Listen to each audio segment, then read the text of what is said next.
Hello friends, welcome to my channel. நாம சேனலில் இன்றைக்கி என்ன பார்க்க போகிறோம்னா, நாம் இருவர் நமக்கு இருவர் அடுத்த எபிசோடு என்ன நடக்க போகுதுன்னு தான் பார்க்க போகிறோம். இதில் மாயன் கத்திக்கு கல்யாணம் பண்ணி கொடுத்துட்றாங்க. எல்லாருமே இந்த கோயிலுக்கு எல்லாருமே கிளம்பி வந்துட்டுருக்காங்க. வந்துட்டுருக்கையில் மாயனோட அம்மா சொல்கிறாங்க, இந்த மாதிரி நடக்கும்னு நினச்சி கூட நான் பார்க்கவே இல்லை.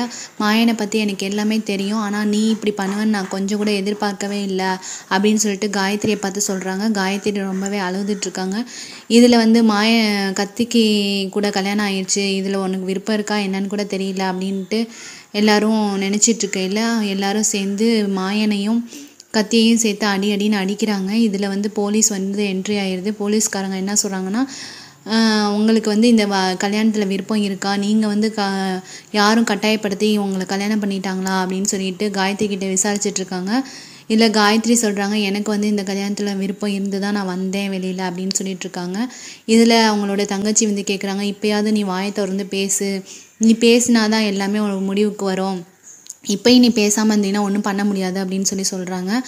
அதுக்கு உடனே இன்ஸ்பெக்டர் கேட்குறாங்க, நான் தான் விசாரிச்சுட்ருக்கேன்ல, நீங்கள் யாரும் எதுவும் பேசக்கூடாது, நான் கேட்குறேன் அப்படின்னு சொல்கிறாங்க. எனக்கு விருப்பப்பட்டு தான் நான் கத்தியை கல்யாணம் பண்ணிக்கிறேன்னு சொல்லிட்டு காயத்ரி சொல்கிறாங்க.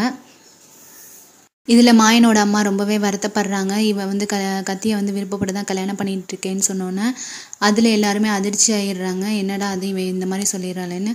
உங்களுக்கு இந்த வீடியோ பிடிச்சிருந்துச்சுன்னா லைக் பண்ணுங்கள், ஷேர் பண்ணுங்கள், சப்ஸ்கிரைப் பண்ணுங்கள். மறந்துடாமல் சப்ஸ்கிரைப் பண்ணிடுங்க.